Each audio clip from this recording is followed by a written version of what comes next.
The boat that came in that was having some overheating alarm. So that's the impeller. It looks like it's been in there quite a while.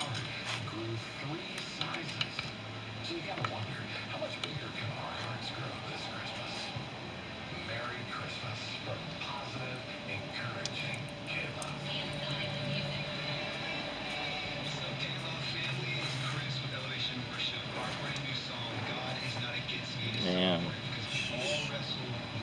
shows to be some pretty nice metal on the magnet. And now we're getting some metal, warm metal and gear oil mixed.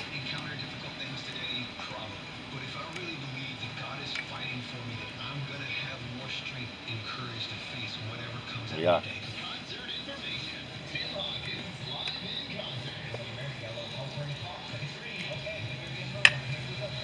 So it shows some pretty good impact damage.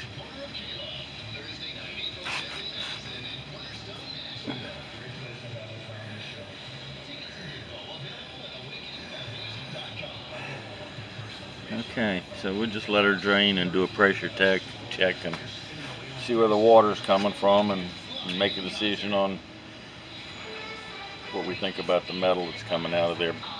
Really didn't have any complaints about the lower unit other than service.